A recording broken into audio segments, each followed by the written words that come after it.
Good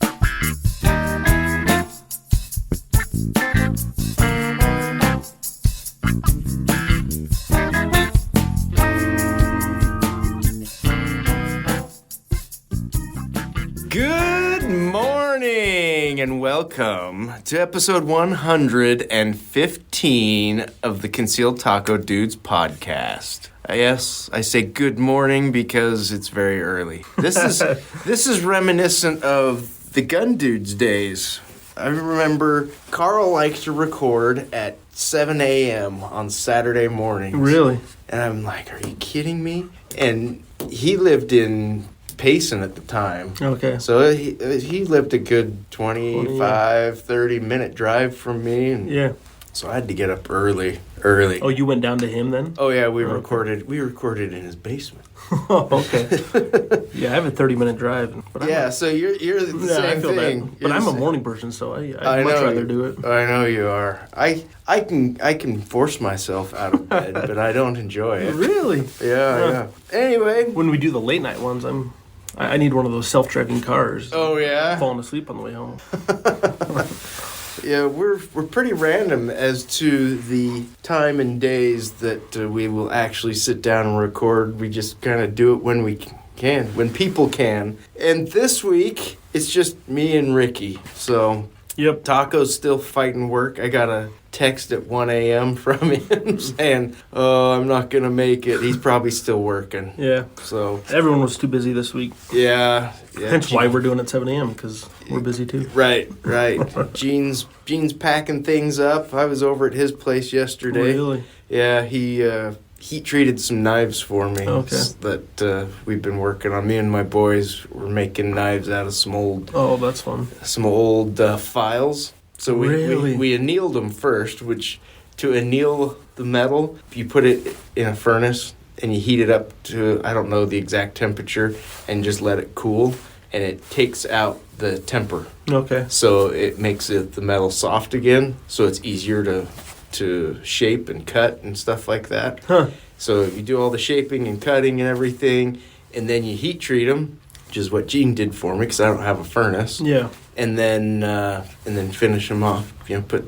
I'll be putting handles on some stuff today, and then putting a final edge on them and stuff. So does the heat treating make them? That hardens them again. Okay. Yeah. And that makes them pretty too, or do you have to polish them, or? They're really ugly right now. They're gooey. Okay. Because of he quenched them in used motor oil, which is not an uncommon. Really? Yeah. I think most people, like if you're in a smithing shop type of thing, I think they'll use vegetable oil or something like that, or motor oil. But okay. It's not unusual to use used motor oil, and I don't know why used motor oil is better or worse, or if that's just convenient. Yeah, because a way to get rid of it. Yeah. But anyway, I'm kind of excited about that. No, that's cool. That was a project that I started with my youngest son during COVID when he was home from school and everything. It was like, okay, you're going to the shop with me today. we're making knives. So that was part of his education. Oh, okay. So you didn't put him to work. You was still continuing that education. Yeah. To an extent. To an extent. Yeah. Teaching him how to work. He was learning with his hands, something. Which he likes it. Of all my kids, he enjoys puttering and working with his hands and stuff more. And so your youngest was the one that got that itch that you have? Yeah, I guess, yeah. My oldest son, he can and does, or will, I should say, but it's not something that he necessarily has a passion for or has really, he worked for me in the shop for years. Really? Growing up, yeah. He would press all the kydex for me. Huh. So all I was doing was cutting, finishing, and stuff like assembling.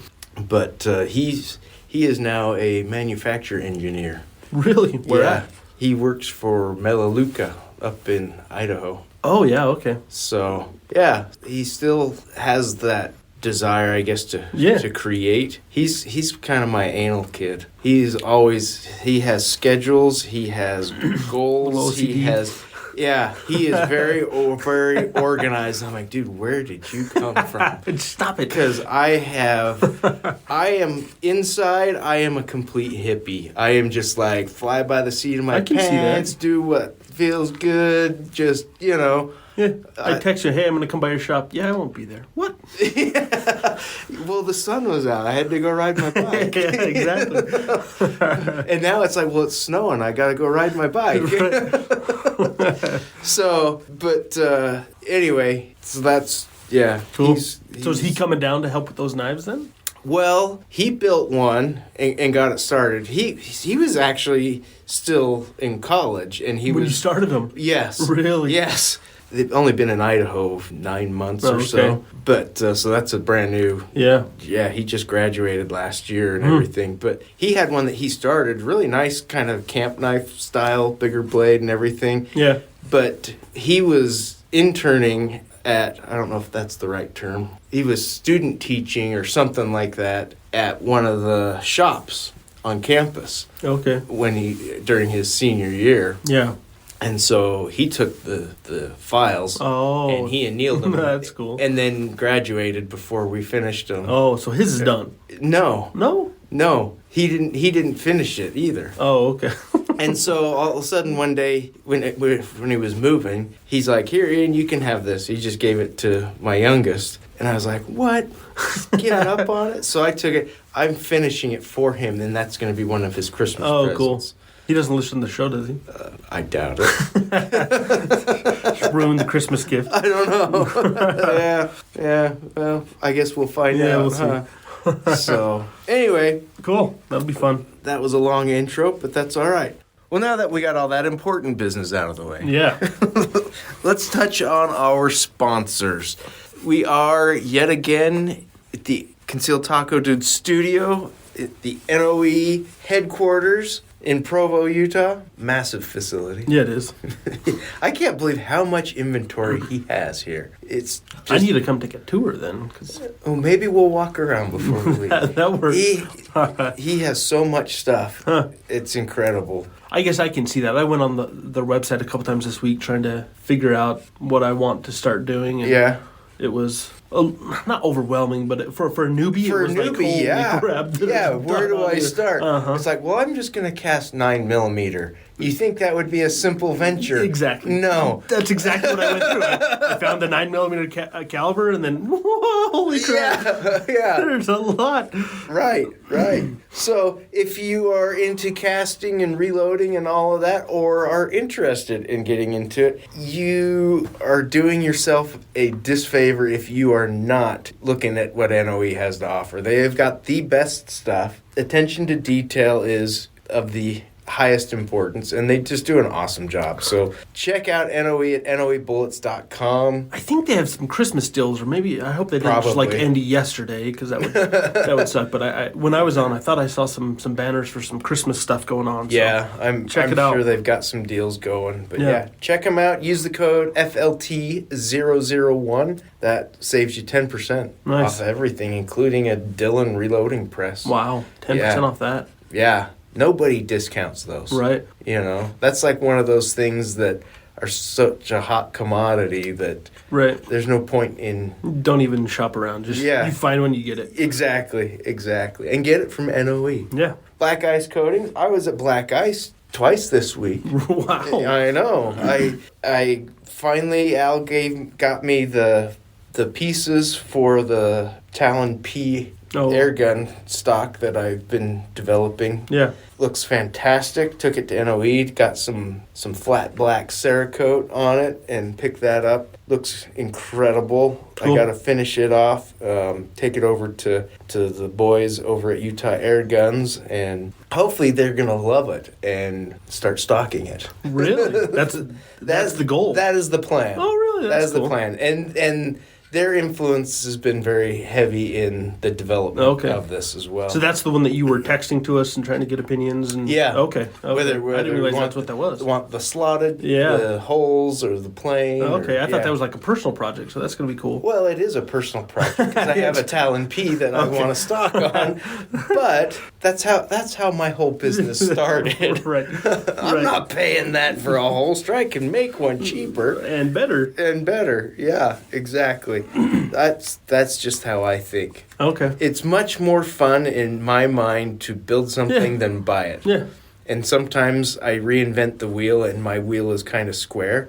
It's harder. Well, that was fun. I guess I'll go buy one now. I learned my lesson.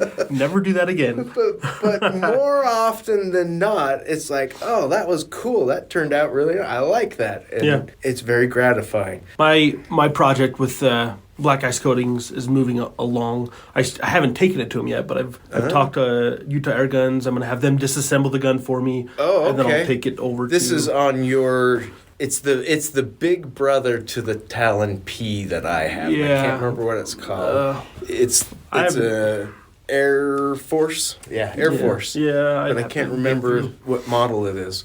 So I know that one has a much bigger air tank that kind of also works like a stock. Yeah, it does. Yeah, it's a long gun, dude. But we should make it better. I hear that. Let's do it. So, no complaints here. Yeah, but Black Ice Coatings, they do fantastic work.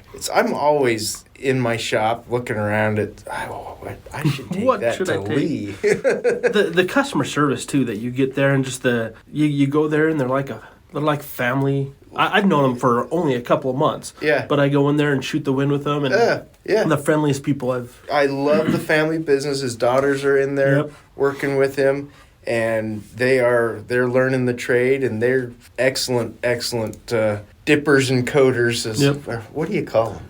We'll call them dips. I asked him. Excellent dips. Dippers. I asked him, how do you cover everything you do? And he had a term. I'll have to ask him again. You know what? When I was in there, they had a Yeti cooler that somebody brought in to get dipped in a camo, like a grassland camo type thing. And I was like, how are you going to do that? He's like, I don't know. It's going to suck.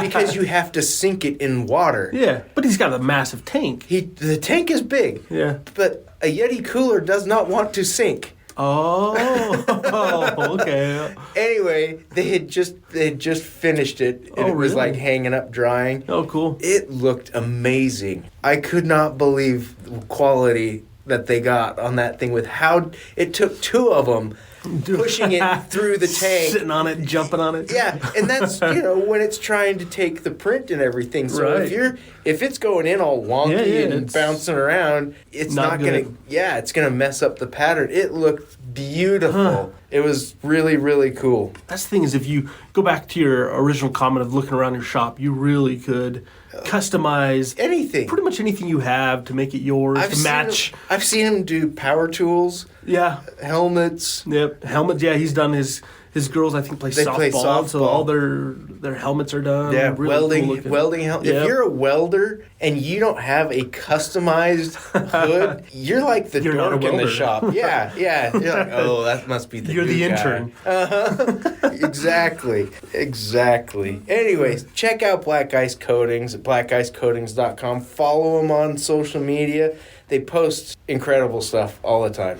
It blows my mind what they can do over there. I know they're super busy, so plan your project accordingly. Get it into them. Yeah. I mean, they do well, and with timing of my projects, it's not like they're taking forever. But my point is just plan it and get it in because they're so busy, they're so popular. Yeah, they are constantly going. So anyway, check them out. Call up Lee and just tell him you want it slickery. Because the Teflon is amazing. It is. It is amazing. Yep. Anyway, Utah Air Guns at utahairguns.com. We've already touched on them a little bit. Yep. But if you're not shooting air guns, you've missed the boat. You don't know what you're missing. I love my air guns. Somebody, I don't remember who I was talking to. Somebody was asking me, oh, so what do you shoot mostly? This is somebody a customer? Or? No, I can't remember. Just someone thinking you're a holster guy, so you're... Yeah, they just found this out about me, I guess. And, oh, really? Oh, so what do you shoot mostly? I'm like, well, what do I actually shoot mostly is my air guns right now. Right. Because I can shoot them just about anywhere. They're cheap. You know, I'm not worried about ammo. You're not shooting your prized ammo that is hard to replace. Right. Yeah. So I love my air guns, and I need to get back out there. My wife was throwing me subtle hints this week about the sparrows. There's 3 sparrows out there. I'm like, you want me to go out there right now? I see them. I know. Finish them. So it's just so cold. Because I would go out there, I'd sit out there for half an hour or more. Oh, really? Waiting for them? In my little hide, in my shed. and pick them off. But it's cold now. It dropped, yeah. Oh, I know. 16 degrees driving here. Yeah. The day after Thanksgiving, we were mountain biking. Yeah. In Salt Lake. When did it start snowing? Wednesday or? It started snowing Wednesday. Yeah, so we had up until December 8th. Yeah. To enjoy the outdoors. And it was nice. It was like, oh, it's 40 degrees. Yep. No big deal. I'm still wearing shorts when I'm riding in 40 degrees. Yeah. I grabbed today for the first time, grabbed my jacket out of the closet. I'm like, all right. Yeah. I'll wear it. Yeah. It is cold. But anyway, Utah Air Guns. Check them out. If you're not getting something that might shoot your eye out for Christmas, it's just not going to be Christmas. I'm not, but my kids are. So that counts. Totally counts. That's actually better. It totally counts, yeah. Check out Utah Air Guns at utahairguns.com. Use the code AIRCANDY. You'll get free shipping and free turret stickers. So you put these little stickers on the turret on your scope. Oh, okay. So you dial it in an instant. So you can look at, oh, that's a 200-yard shot, whatever. Yeah, turn it right to 200. Yeah. Yeah, pretty cool. What's going on at Mag-Holder? Anything new? Oh, we have been so busy. Good. It has been, Tis the season. We appreciate the support. It's been awesome to see everyone reaching out, placing orders, emailing us, calling us. We had a guy send us in a couple of magazines that we could easily build something for, but I didn't have any and I couldn't find any. It was a Beretta 84 FS, and I could not find a magazine for that. Shocking. Yeah, right? That's what I was thinking. I'm trying to. I can't even picture that gun in my head right now. I can picture the magazine because I just saw it. Yeah. I could not find a magazine, so I was like, dude, you're gonna have to send it in to me. I'm sure I can, but I had to see it. That's cool. I didn't know that you did that. Yeah, we get a few customers sending us in magazines, and then you just kind of retrofit something that you already have. It's a custom. Yeah, for the most part, it's a custom. One of the ones he sent, it would easily fit into one of our Mac holders, so no problem at all. Just needed a little bit of tweaking to make it fit right, or no, it fit perfectly. I can't remember what model it was, but the 84 FS, it was a custom. Without having the magazine, you don't know. I'm not gonna reliably say yep. So you could just send him like 12 mag holders and say, just send back the ones that don't fit. Let me know. Well, that's cool. Yes. That's good to know. I do the same thing in my business. There was a time when I would buy, a new laser would come out or a new light would come out. I'd buy it, so I had it. And just like gun models and stuff like that, right? You think, oh, this is going to be the new hotness, and it's got a defect, or it gets instantly reworked by the manufacturer, and it's like, oh, so that's totally obsolete now. Awesome. And there's so many options right now. Yeah. For lights and lasers and combinations of the both and everything, that it just got so cost prohibitive. Yeah, to have in your shop. To have everything on hand. Yep. And I'll still buy the stuff that moves really fast. Like the Streamlight stuff, by far the most pretty popular. Solid and consistent. Yeah. And they're kind of a universal also.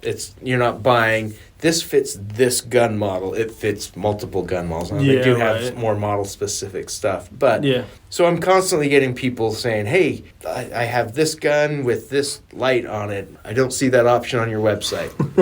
Yep. Good. Thanks for reaching out. I can build you exactly what you want if you'll send me your light or send me your laser. And I have a form that they'll fill out and mail it in to me so that I have all their information. Yeah. I still get people that send me stuff. Do they really? That it's like, well, I emailed you, and so you know. And it's like, this box will show up, and I'm like, what? There's I told you about it. There's no information. It's just a laser or a knife or whatever in a box, and I'm like, what the crap am I supposed to do with this?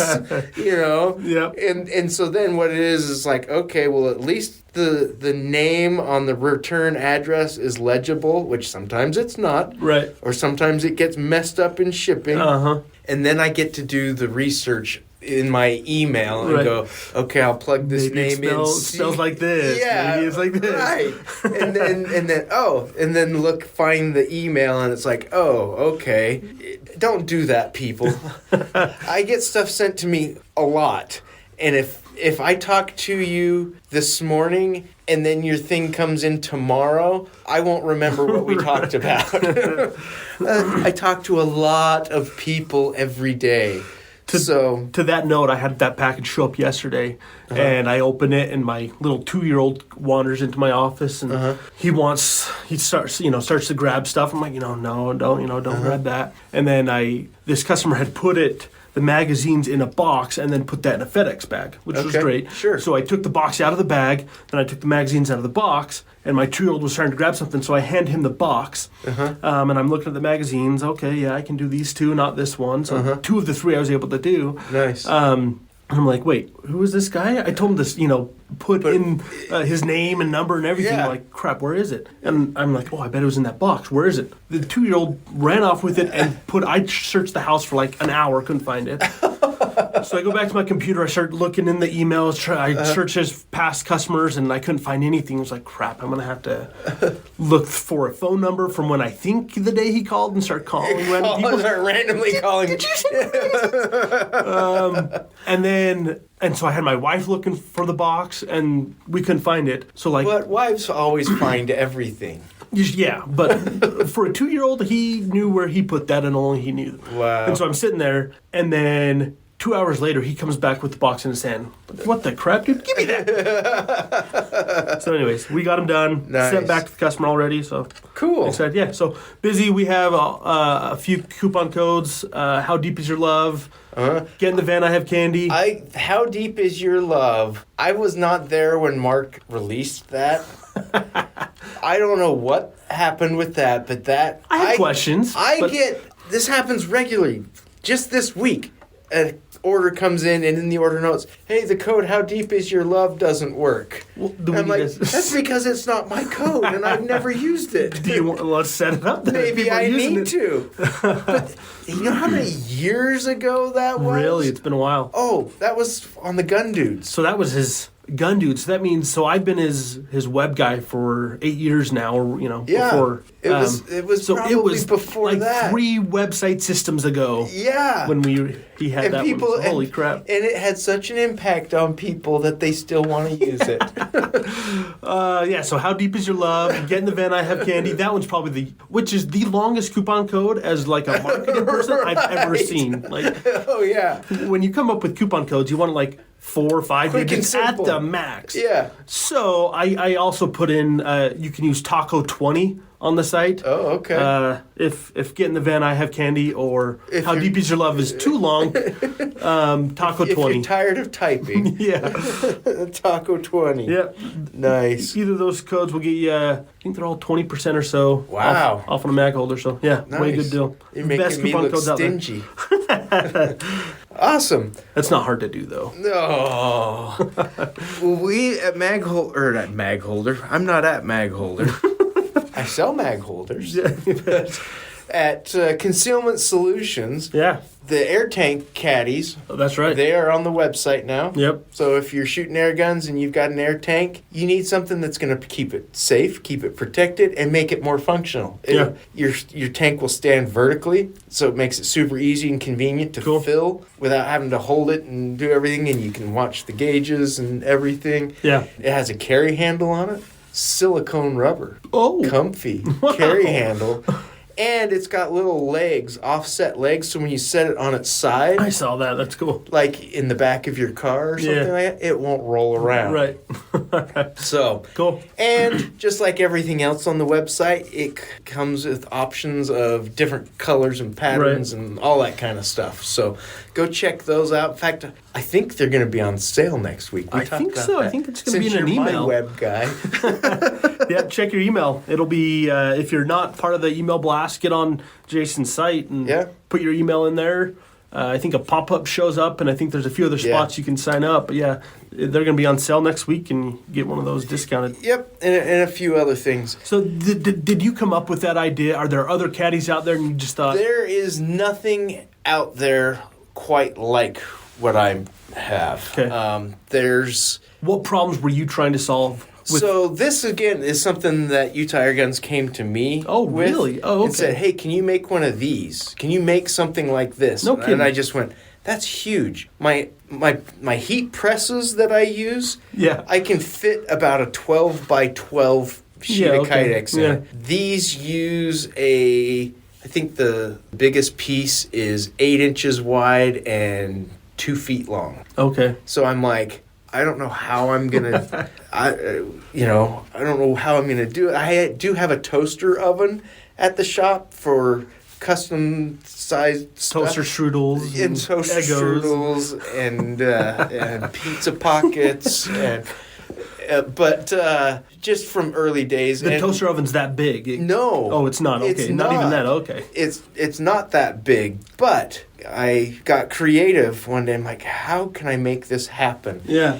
And so I take the big sheet of Kydex and I heat it with my heat gun right in the middle, and I fold it in half. And then I stick it in the oven. Now, folding it in half, I can't put it in my heat press because it's heat and pressure. Yeah. It would glue it together if I did that. Right. But I can stick it in my toaster oven and time it and get working with the temperature of the oven and the settings and timing. Yeah. Yeah. Do you have 220 down at your shop there? I do. No. So you could get like an actual oven? I could.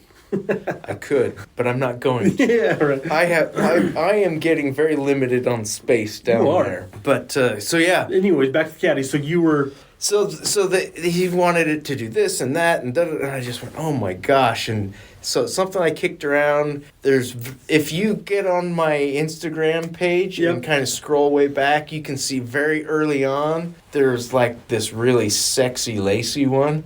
So I strung it all with 550 cord. Really? And and it looks awesome. The one that I use all the time still is like that. Yeah. It looks really cool, but for filling it, at some places that will fill the tanks, they have, for safety, they have like this slot that it goes into, and then you close the drawer, and then that fills it. So if there's a failure in the tank and it explodes or something, it's all contained. Yeah. We have to take the caddy off in order to put it in one of those. Yeah. And it seriously would take me at least 30 minutes to string one. Because it's just... Oh, you were having to unstring it. You'd have to unstring it to put it in one of those. And so I'm like, okay, this isn't going to work. And then I had Velcro straps doing things. And then my designs, the stuff that I do, I really try to keep things simple. I just think they work better, they're cleaner, they're more effective. And it's funny that I started with such a complicated version, and what it's pared down to, it works so much better. Oh, really? It works better, it's easier to use, and it's probably cheaper in that sense. Oh, too, yeah. Right? I mean, yeah, it actually is. Yeah. Now, keep in mind, for when you look at the price of these, I think they retail for $120. Yeah. That sounds like a lot of money, and it is. But you're putting it on an air tank that's probably cost $500 to $600 bucks. Yeah. But also keep in mind the amount of Kydex that I use in these, I think I could make 3 or 4 holsters. Oh, wow. That's a lot. That sell for between $70 and $100 a piece. Right. Wow. So they aren't huge money makers, but they work so well that I'm like, no, I have to put these out. Cool. And so, have you sold any yet? Oh yeah, cool. Yeah, I've sold a few. Are they available at Utah Air Guns too? Then they're not. Which what? I know. I need to go talk to them. I made them like 20 of them that they used at the Rocky Mountain Air Gun Challenge. Okay. So the tanks that they were providing all had the caddies on this new one that you're using. Okay. Yeah, the new version, everything. And I don't, if they're probably like me, when I have new products, sometimes I'll have a new product for months before it goes on the website because of, I have to take pictures and I have to come up with a description and it's the stuff I don't like to do that I usually pawn off on you. Right. You need a better web guy, apparently. But anyway, so I don't know if that's where they're at with it. I don't know. But they ought to get on board with it. Yeah, right. Because they're awesome. So anyway, there's that. Probably come January, beginning of the year, I think, and I think I mentioned this, but my appendix carry stuff is going to get overhauled. Okay. There's 1 or 2 models that I think are going to kind of morph into one. Okay. So the features of 2 are going to be combined into one ultimate. Is that customer request or just your brain always? It's partly moving? It's a little bit of both. Okay. It's partly me looking at it and going, kind of like you know the problem you had with NOE. You get on there and you're like, there's so many options. Yeah. I don't know what I want now. Yeah. I kind of feel like I'm pushing that envelope on the website. There's so many options and there doesn't need to be. Right. I think sometimes paring it down and going, okay, instead of having 50 options, here's 6 really good ones. Yeah. And I always do custom stuff also. So if somebody comes to me and is like, I really like this and this and this, but I want it to do this. Yeah. I'll tweak things and make it the way they want it. Yep. Unless you ask me to add a magazine carrier to your holster. I think we're going to talk about this every week. It's just a bad idea. Just don't do it. Yep. Unless it's right in front of you, appendix, that's the only time that I'll give you a pass on it. And you would do it at that point? I've been asked. I have not done it because I don't have a design of my own that I think that will do it the way I think it needs to be done. It will probably happen at some point, but I'm not doing that yet. Right. But yeah. Cool. Don't ask me for that. It's a bad idea. Just think about it. Anyway, I didn't get my discount codes. Yeah, I was going to say, concealmentsolutions.com. Use the code, show me the candy. Show me the candy. If you use, I have a bunch of different codes too. I haven't even looked to see what's even active. I think CTD radio is active. Show me the candy. If you do one of those, I usually throw some swag in also. I'll throw in some extra stickers. Okay, wow. Yeah. Sheesh. So that's a moneymaker right there then. But that's in addition to 15% off. Wow. Yeah, I don't know how I'm staying in business. Anyway, let's move on. Okay. We have talked about doing this news story for several weeks now. Is this one we were going to do last week and ran out of time? And the week before, and I think maybe even the week before that. So we are going to do this news story, and it's probably, I haven't read it for 3 weeks now, and it's probably going to, I'll be like, why was I so excited about this? This is stupid. But anyway, we're going to read this news story, and it's going to be awesome. Even if it's not, when you're sitting in your car in traffic on the freeway, just pretend like you really enjoyed it. Yeah. At least you're not hearing their reactions in person. But I'm imagining that. They'll be yelling at the radio. Yeah. What was that?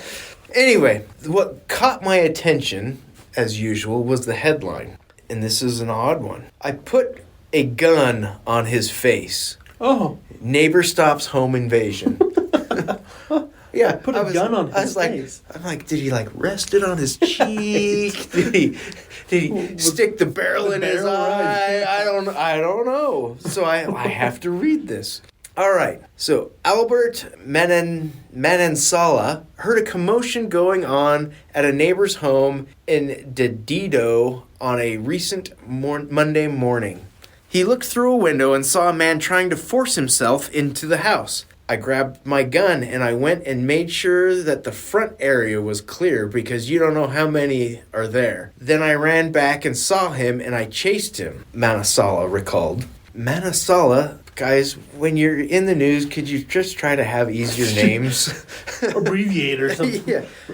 Manansala then did what he prayed he would never have to do. I put a gun on his face. I pray that I don't ever have to put a gun on someone's face also. I'm so curious what that... Does he describe more what that is? I put a gun on his face and I said, I want to see your hands. Let me see your hands. I don't want to shoot you today. Okay. So he's probably barrel. He's holding him at gunpoint. Okay. Yeah. Is what that means. So keep that in mind when you have your own personal defense story and the police come and are interviewing you. You can say, I put my gun on his face. Yep. The man he stopped, Eric Fortes, was released from prison a few days earlier. He was serving time on a theft by receiving charge after he had been found driving a stolen vehicle in 2019. He had also been charged with possession of a Schedule II controlled substance in 2018, according to court documents. So, guy's living a hard life. Yeah. Making poor decisions. That's what I tell my kids a lot. So. Yeah. Shortly before Manansala intervened, Fortes was trying to get inside the neighbor's home, reaching through the door and grabbing at the residence, according to court documents. This guy sounds like he's nuts. Yeah. In the struggle to keep Fortes out, the homeowners repeatedly slammed the door on his arm. Oh. He continued to try to force his way inside. Wow. He wanted it. Yeah, that day was just so lucky I didn't go to work early, said Manansala, who is the owner of Chronix Hobbies in Dedeto. A little plug. Chronix Hobbies? Chronix, Kronix Hobbies. I love the name. If you're in Dedeto, Dededo, What? go check it out. Dededo? Dededo. Imagine if I went to work that day. He could have killed my neighbors, and I would have felt really bad I wasn't there. This sounds like a good guy. Yeah. Police arrived and arrested Fortes, who was later charged with home invasion, burglary, assault, and harassment. Now, this is where it gets interesting. Oh, okay. When Manansala had his gun pointed at Fortes, the last thing he wanted to do was shoot him. Sure. But in the moment, Manansala was being bombarded by shouts and yells from neighbors urging him to pull the trigger. Really? Yeah. When I pointed a gun at him, I realized I don't need to shoot this guy. He needed help. So he recognizes this guy's kind of out of his mind, and he's like, this guy needs help. He doesn't need to be killed. Yeah. And I'm thinking, wow. To have that thought going through your... I don't know that most of us would. Yeah. But again... I'm surprised he had time to even think that, though. Right. Yeah. I mean... I had some more thoughts on that, but anyway. Again, he just sounds like a good person. Yeah, right. I said, hey, you calm down and I'm not going to shoot you. And thank God that he did. Okay, so he responded to commands, which makes it helpful when you don't want to shoot somebody. Right. And so told Manansala, told officers he ordered Fortes to lie flat on his stomach. But here I am trying to do this, and then you got neighbors yelling, shoot him, shoot him. After he's on his stomach? He's getting down, I guess. So then I'm trying to calm them down as well. Days later, people were still asking Manansala why he didn't shoot Fortes. Well, at that point, because it sounds like he didn't need to. Yeah, right.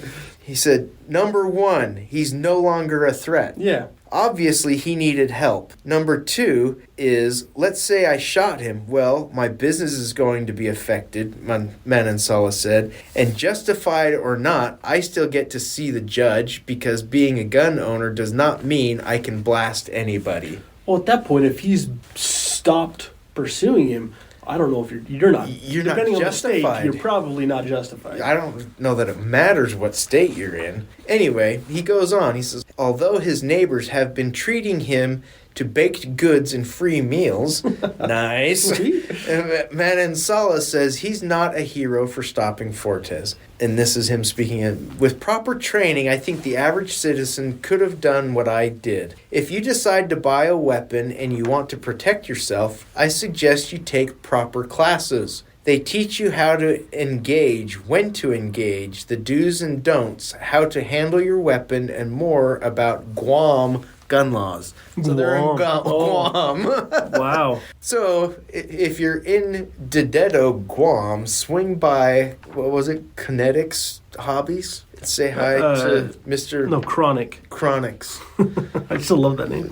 Swing by and say hello to Manansala. Bring him some baked goods. He likes them. Owning a weapon, Manansala said, comes with a huge responsibility not only for yourself, but for others who might be involved. People need to understand that every bullet that comes out of your barrel, you're responsible for that. If you hit a bystander with that bullet, even though you're trying to shoot someone else, you're going to jail. You're responsible for that. People love a happy ending when a bad guy gets shot. And we're speaking to all of you that like that. Yeah. He's like, no, it's not. That's Hollywood stuff. I'm not Bruce Wayne, a billionaire that can get away with anything. Manansala thinks the biggest lesson learned from the situation is that neighbors need to be connected, especially through group chats. Okay. Group chats, huh? That's new to me. This neighborhood watch thing is actually working. Imagine now, all of our neighbors know this thing happened because I'm sure I still have neighbors that nothing has happened to them. This is a wake-up call. So, yeah. Yeah, sure. I have neighbors. We had a rash of problems for years a long while back, and I would talk, like in church, I'd be like, hey, you guys, just so you know, this and this and this happened this week. Yeah. You know, make sure you keep your doors locked in your cars and da-da-da-da-da. And I would have these, like, young couples. We have a lot of apartments near us. And they'd just be like, what? That happened here? I'm like, Really? Are you clueless? Oh, wait, yes, you are. Yeah, oh, right. I'm like, yeah. Wow. Bad things happen in good neighborhoods, too. Uh-huh. You know, in the Dedeto Neighborhood Watch group chat, that's maybe something people should start doing. Manansala said because everyone knows one another, they can effectively be on the lookout when someone is breaking into a home or a suspicious vehicle makes the rounds in a village. We just have to help each other out, and when something is out of place, let us know since we have a group chat. These are the types of things we can prevent. The reason I love this story, not just because the headline was goofy, but this guy was like the perfect armed citizen. He understood the laws where he lived, what was the right thing to do, what was the wrong thing to do. Clearly the other neighbors didn't understand that, and he had the self-control to not just plug this guy when everybody's yelling at him to do it. And maybe that's why this Fortes guy complied with him, because he didn't seem like he was reasonable at all in what he was doing and how he was doing things.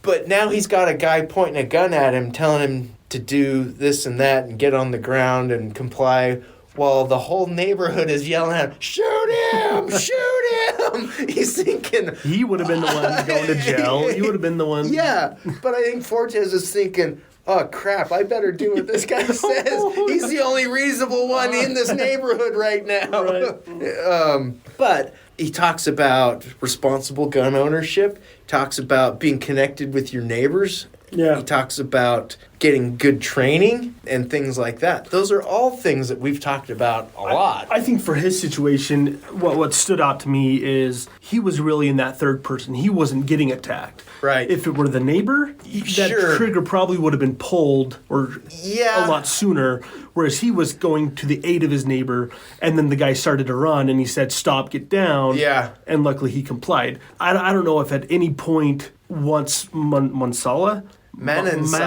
started getting involved, he would have been justified in shooting, because once he got there and that's when Fortes started running away, I and he think- said, "Stop and get down." Yeah. So it would have been hard to justify that. I think at all. if he was gaining access to the Yes. home and stuff like that, I think there could be... Yeah, but Manansala hadn't gotten there. Right. As soon as he got there to that door, that's when Fortes started And it running. sounds like he was going through a back door. Yeah. Because he went to the front, Let me make sure, which I'm thinking, wow. Yeah, who does that? Usually we get fixated on the one thing and we Uh-huh. don't see anything else that's going on. Yeah.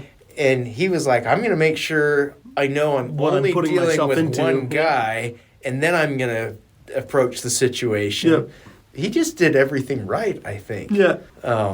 But yeah, I think it was a great story, and to have compassion for the person who is committing That's crazy. the crime. That is crazy to me. That's good on you, because most of us aren't like that. Yeah. It's like, you dirty Instant anger, scumbag. I will. I will show you. You're gonna pay. I'm gonna make sure you don't ever do this to anyone else. Don't you disrupt my peace. Yeah. So I thought that was a very good story. Lots of lessons to be learned from there. The other training. thing I really liked about it is that they published all of that in the article. Sure. Where do you? So can I ask? Do you mind sharing where you saw this one? That one I pulled off of a Reddit thread. Okay. Cool. Yeah. There's a thread for defensive gun use, I think is what it's Sure. called. Okay. So I think let's talk a little bit about training. Yep. What is training? What isn't training? And our responsibility as gun owners as far as that goes. Because there's people listening to this podcast. That's training, right? Yeah. That's all the training you need. This is training. So, yeah, listen to this twice and you're good. You're settled. When you're in court, you can just go, well, I got all my training from this podcast. I and you used can- Taco 20 coupon code. You'll be fine. You'll be fine. They'll understand. So in Utah, you no longer we are now have constitutional carry, so Yep. you no longer need a permit to carry concealed. Forever you could carry open Yeah. without a permit, as long as you didn't have a round in the chamber and there were restrictions on where you could and couldn't carry. Didn't they? And then they went to you could conceal it in your car Yes. for a couple of years. That's I think has been the case for a long time. I guess, yeah. It feels like it was only a couple of years ago. But Yeah. But for like transporting and stuff like that, your car is an extension of your castle type of thing is what that Right. came from. And so I have a regular conversation with friends and neighbors and stuff that, oh yeah, well, but you don't even need a permit now to carry. And I always tell them, you're right. But do you understand that there are limitations on what you can and can't do? What? Uh-huh. You can't carry in a school. Right. I believe, and I need to double check it, but I believe you still cannot carry with one in the chamber, Yeah. even I think you're right. Without the permit. without Yeah. the permit. Yeah, yep. Even if you're carrying concealed and stuff like that. And so there are some limitations. I like that we have constitutional carry because it gives people, if somebody, say there's a domestic situation and there's a separation with a restraining order or whatever, and the woman wants to protect herself, she can acquire the gun, carry it, and then get the permit and the training and stuff like that. But she doesn't have to wait for that to happen before she can protect herself. Yeah. In that regard, I like that we have that, but I think if you are carrying in this state or in any other state that has constitutional carry, I think you still owe it to yourself to get a concealed carry permit. Yeah, I still have mine. Now keep in mind, I do like it, if I can mention. yeah, When my wife and I first got married, it was shortly after we got our concealed permits together, took the class together. Uh-huh. I renewed it the second time, but I didn't renew it the next time it came up. And so hers is expired. yeah, We didn't realize it until after. uh-huh, So now she has to go through all the class, do it all again. uh-huh. As a mom with 3 kids, It's a little harder. to do that is really hard right now. Right, So the fact that we have the constitutional carry, she can at least be safe right. safer, and so I don't have to worry about it as much until down the road. Right. So, anyways. So, in the state of Utah, the requirements for a concealed carry permit are pretty it's lenient. It's one of the easier permits to get. It's a 4-hour class. One of the easiest, but it's also one of the most accepted. I know. It doesn't weird, make any sense to me. I'm fine with that. But it's a 4-hour class. There is no shooting involved. Which was when I got mine. Oh, really? Yeah. So, well, some instructors do it. It's not required, though. Oh, okay, sure. But, so it's good information because at least a good instructor is going to make sure you understand at least the basic state laws and things like that and stuff. So it's good information, but it's really not training. It's not. And a lot of people that go through the class think, oh, I'm trained now. I'm good. I know what to do. And, especially if you think I got mine 10 plus years ago. Yeah. I don't remember that. Right. So long ago. So then the question is, what is good training? Now, a lot of other people will be like, well, I go to the range, once a week, and I shoot, 50 to 100 rounds every week at the range, and that's good training. That is good training. I disagree. Well, that's good practice. Well, sure, okay. But here's the problem. Well, here's the problem with if that's all the shooting that you do, you are shooting at a fixed target from a fixed position. Okay, so what differentiates training from in my opinion, from practice? And you all listening to this, you can give us some feedback and tell me what you think. In my opinion, the only time you're really getting good training is when you're with an instructor. Okay, got to be a good instructor. Okay. And you are at the very least, you are practicing, you're drawing from the holster and you're shooting. Sure. And preferably you're drawing from a holster with a gun that you use for carry. Yeah. On top of that, I think you should be moving and shooting to some degree. Yep. I think shooting from cover is a good thing also. So there's this argument that cover. So from around I get it. Yeah, a barricade or stuff like that, and it doesn't have to be anything. It could be not an army barracks or anything. No, I mean you could set up a cardboard wall or one of those blue barrels or whatever. I understand that gets more difficult depending on where you live and what you have available to you. We can go out into BLM land out in the West Desert, and we can set up our own scenarios, and we can move and shoot. But that has its own challenges, right? I mean, it does. You're committing a whole day. You're committing lots of setup, lots of pre-planning of getting stuff together. Yep. So it's not. And if you're just doing it on your own, you may have bad habits that you are just sinking deeper into your regiment. But so I don't want to put you on the spot. How often have you done training or do training? I as per your definition. I've taken the Mag 40 class with Masad Ayub. Mm-hmm. I've assisted with that class. Cool. 2 or 3 other times. And being involved with it, I've done another handgun course with a guy that came out. I can't remember his name, and I feel bad. He was a great instructor. Did things that totally stressed or pushed your comfort zone, which was really hard to do, but it was very effective. And when he first asked us to do some of the things, we were like, what? Really? And then we started doing it. It was like, okay, I get it. That makes sense. I'll tell you what that was here in a minute. Okay. I brought Daniel Shaw out. If you've been listening to the podcast for very long, or other podcasts, I should say, you are familiar with Daniel Shaw. He's a Marine Corps firearms instructor. He's been out of the Marine Corps for a while now. Awesome instructor. If you get a chance to take a class from Daniel, do it. There are good instructors and there's bad instructors, and I don't care what your background is. You can be a good instructor or a bad instructor regardless of your background. You can have a guy that has all the military and law enforcement, credentials, that knows and does everything, and they can be a horrible instructor. On the flip side, you can have somebody that has no military or police history, but they're a student of the gun. They've studied, they've trained with other people, and they're awesome instructors. But I brought Daniel out, and we did a 2-day carving course with him, and that was a lot of fun. I need to get into some more classes. Yeah. It's been a while. I've been thinking about it. I need to do a few different ones. And I prefer, so thinking about it, every class I've done, I've been, other than the Mag 40 where the Gun Dudes hosted that one. Yeah. I have been involved in acquiring the instructor and hosting the class and stuff that to some degree. I like that because I get to handpick the instructor. Sure.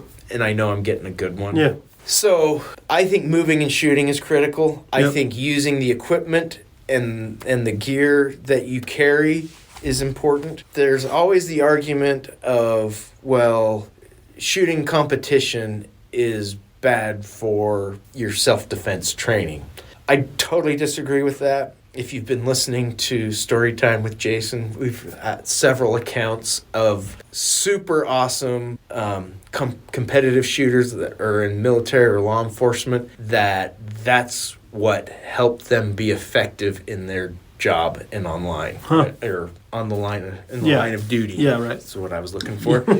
Now, there's so many different types of competition that you can get into that, you get into the ones that you have all the race gear and you've got these mag pouches that are 3 inches off your side and they're pointed forward and da-da-da-da-da-da. Yeah, you're kind of doing yourself a disservice as far as how you're going to be effective with your daily carry real world setup. Yeah. I still don't think it's going to be detrimental, but I think when you go to that extreme, you're gonna lose a little bit of the muscle memory that's effective in a self-defense situation. I think when I was shooting matches, I shot IDPA type stuff. It wasn't all IDPA matches, but it all had that kind of self-defense mindset. Right.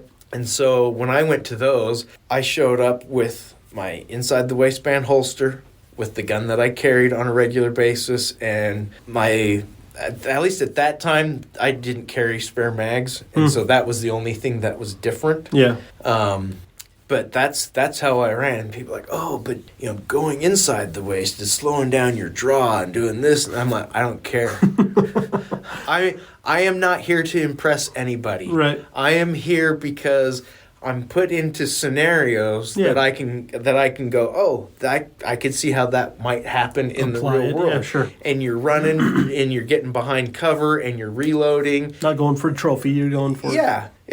And so stuff like that I think is effective training. Again, if you're just shooting matches and you haven't been to a course with a trainer, you could very well have bad habits that you're just reinforcing when you do stuff like that. I mean, yeah, I agree. So not even bad habits. They help you through. So I've done a couple courses down at Front Sight in Nevada. Yeah. And I can't remember how long they were, 2 or 3 days or 4. Yeah. But you go down and you have in the classroom, you have on the range, and it's progressive. You learn basics, and then you get up to moving in different multiple magazines. I mean, all kinds of different scenarios. But I like the mental aspect that they put you through of what are you going to do, like our friend Manansala here, of what are you going to do in those situations? What does your thinking need to be? Also legally, what are you thinking? What are you aware of where you're at? And you need to be aware of that. Very aware of that. Yeah. Especially, as you're traveling to visit family or going on vacation, you need to be aware of the laws, where you are, what can you even take with you. Yep. I like the mental aspect of the training of just preparing yourself. Okay, if you're put in this situation, here's what you're going to have to do. Yeah. And be prepared for that. And if you've never taken a class before, it can be intimidating, the cost for a good class with a good instructor. Basically, instead of buying another gun... Sure. This year. Instead of buying another gun, invest in a class, because that's basically what it's going to cost you, roughly, depending on where you are and everything. Depending on your next gun. Yeah, and depending on your we're not talking a Taurus, okay? and we're not talking, an Eddie Garcia 2011 either. Right. But you're going to spend several $100s. in ammo and in class fees and everything. The best classes, especially if you've never taken one before, it should be a multi-day class, whether it's a 2-day, 3-day, 4-day, whatever. It should have some classroom time, and definitely should have some range time. The classroom time, it can be long and difficult sometimes, but that's some of the best information. I find it interesting. I love it. In the Mag 40 class, I mean, we spent more time in the classroom than we did on the range. Yeah, but the information was incredible. And understanding, so in this situation, I can't do that, or I shouldn't do that. But in this situation, it's okay. Just because it's okay doesn't mean that you should. Stuff like that. If you can't get to a class, be careful with YouTube. There's a lot of stupid people out there. There are a lot of stupid people that don't look and sound stupid, but they're still stupid. So I wouldn't say anything that you're going to learn on YouTube I would consider training. I think it's information, and you have to decide whether it's good information or not. There are some excellent books out there. Well, I think that training, as you mentioned, is a live instructor who's giving you feedback. Not just listening to someone on YouTube like you mentioned. Like that. That's not a trainer. That's education, even if that's what they do. It's like listening to the Concealed Taco Dudes podcast. Even if that's what they do for a living, they're like the hottest trainer in whatever. Watching their YouTube video is going to give you hopefully good information, but it's not training, and it's subjective. It's going to give you context for when you go to an actual training or course. Or you go set up your own thing with your buddies out in the West Desert. Yeah, sure. It's going to help you understand. Give you some ideas on a direction to go. So you don't get yourself hurt or make yourself look stupid. Yeah. But there are great books out there. I think it's been around for a long time, but I still think it is very relevant, is Masada Yu's In the Gravest Extreme. Just get it and read it. I have an autographed copy. Oh, I know. But stuff like that, you owe it to yourself if you're a gun owner and you're carrying, to educate yourself. If you're in a place where you can draw from the holster, move and shoot, do it. If you're in a state that's very restrictive on where you can and can't shoot, but basically if you live east of the Mississippi, land east of the Mississippi is like all privately owned. I didn't understand this concept because I grew up in the West. Right. We have it so good here. There's so much public land that we have access to. Yeah. You get east of the Mississippi and it's like everything is privately owned and you can't just go set up and shoot somewhere. All of the growth we have here is super frustrating because where I used to shoot 60 seconds from my house on the mountain, we're now not allowed to. So now I have to drive an hour, which isn't bad. No, and you still have the option at least. Yeah, but anywhere that you live, at least in the U.S., there are clubs. There's shooting clubs. There's competitive clubs and stuff like that. Reach out and get associated with that. You're going to make some new friends. Even going to a match, an IDPA style match or something like that. And I think IDPA has kind of fallen out of favor. It has around here, and I don't know why. I've been out of it for a while. But if you go to a match like that, this has been my experience. I've seen this many times. You go to a match, they set you up into a squad, you start shooting, and you'll have guys that it's the first time they've ever shot a match. Sure. There's guys that have been shooting for 50 years and know what they're doing. And there's everything in between. And it doesn't matter who you are, somebody will be like, hey, let me help you. Or I noticed you struggled this. Let me help you with this. I've seen guys shooting and their gun went down, had a malfunction or major, whatever. Didn't work. Oh, crap. Somebody, hey, I got another. You want to use my gun for this stage? It's like, really? Wow. Yeah. And so people will help you. For me, I think I'm too intimidated to go to a match. I don't think I can do it. The courses, though, I'm not intimidated to do that, and I think they're what's intimidating about a match? I think just as you mentioned, is you've got guys that have been shooting them for so long, and for me, I didn't grow up in that. And so I've only been doing it for the past 10 years of my life or so. Right. And so going to a match, I feel like I would be so so green and so Yeah. blaringly newbie Yeah. that I just. But guess what? You wouldn't be the only one. Sure, I understand So that. I think you should set a goal for yourself to shoot a match.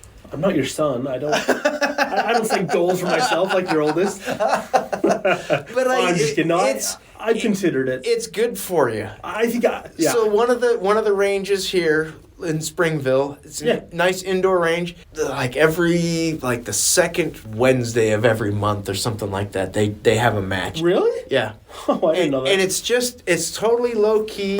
It's very inexpensive to do it. And I guarantee if you go there and you're like, hey, I'm brand new, they'll be like, oh, well, we're going to put you in a squad with these guys. Yeah. These guys will help you out, and they love to do it, Sure. and they're just having fun. And there's always guys that are like, I'm going to drill this stage and I'm going to, and that's cool because they're really pushing themselves. Right. But there are always people that are going to that'll take you under their wing and be like, hey, your setup is okay, but hey, this other gear will help you better, and this is why, or you want to try mine, or okay, when you did this, when you were shooting from cover, you were right up against the barricade. If you come back a couple of feet, it's going to help you with this and this and this, and stuff like that. So I think it's worthwhile. I need to do it again. Yeah. The whole reason I stopped, well, there were a lot of reasons. One, our local club, it got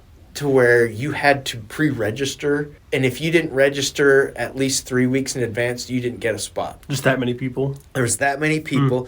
It was over an hour drive out to the range, and there would be 120 people shooting. And so you'd do like 6 or 7 stages. You were there all day long. Right. You were standing around most of the time. Sure. And it was fun hanging out and watching other people and talking and everything. But it took all day. Yeah. And it was like, it just became too time consuming. And then for me, being in the industry, it was like I was working. Yeah. Because it's like constantly, oh, what about this? And yeah, can you do this? And which is, I don't mind talking about that, but just all of those things combined, I was just like, I don't have the time for this. And sometimes Jason wants to talk about bikes and not holsters. It's very true. It's very true. But anyway, I think the whole point of the conversation today was, if you haven't ever taken a class, if you haven't had any instruction, look into that. Yep. If you're in Texas, if you're in the Houston area, I think it is, Bob Main, Handgun World podcast. Yep. He does classes. Bob's a good guy. He's one of those guys. He doesn't have the military or the police background, but he's a student of the gun. Yep. And he knows what he's talking about. He's worth looking into. There's good instructors all over, and there's bad instructors all over. Yeah. So best thing I can tell you when you're looking for a class is talk to people who have taken a class from somebody. Get a recommendation. I'm sure there's a forum or two a forum that you could go on and ask that, and you're going to get 1 or 2 opinions. Yeah, for sure. For sure. That might be opening a can of worms. Yeah. Most questions on those forums are. Yeah. But there's, make sure you vet who you're going to spend your money and your time with. Yeah. Because there's, like I said, there's good instructors and there's bad instructors, and everybody is an instructor. Yeah. But I think there's a lot of people out there, especially nowadays, that are getting a gun or a concealed gun for protection, and they have no intention of taking training, and that's a little frightening. It is. More from the legal aspect of what's okay and what isn't, and if you're not aware of that, you can get yourself in trouble. Anyway, that's what we had for you today. Hope it was entertaining. Give us some feedback. Good information, maybe. How do they give feedback? I should know that. So, concealedtacodudes at gmail.com. Oh, okay. Send us your feedback. Let us know what you think. If you got an idea for a topic or something that you would like us to pretend like we know what we're talking about, which is what we do most of the time. Let us know. Anyway, thanks for listening. Hope you have a great week, and we'll catch you next week. In the meantime, go take somebody shooting. Go sign yourself up for a class and be nice to people.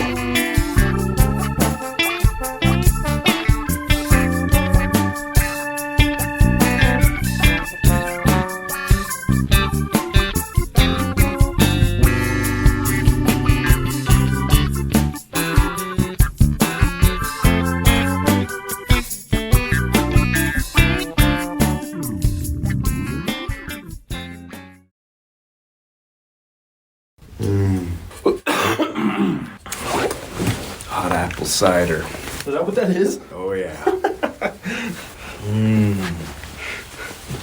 You warmed it up before you came? Oh, yeah. Is it homemade or just No. Welch's? It's from Trader Joe's. They're unfiltered Honey Crisp apple cider. Yeah.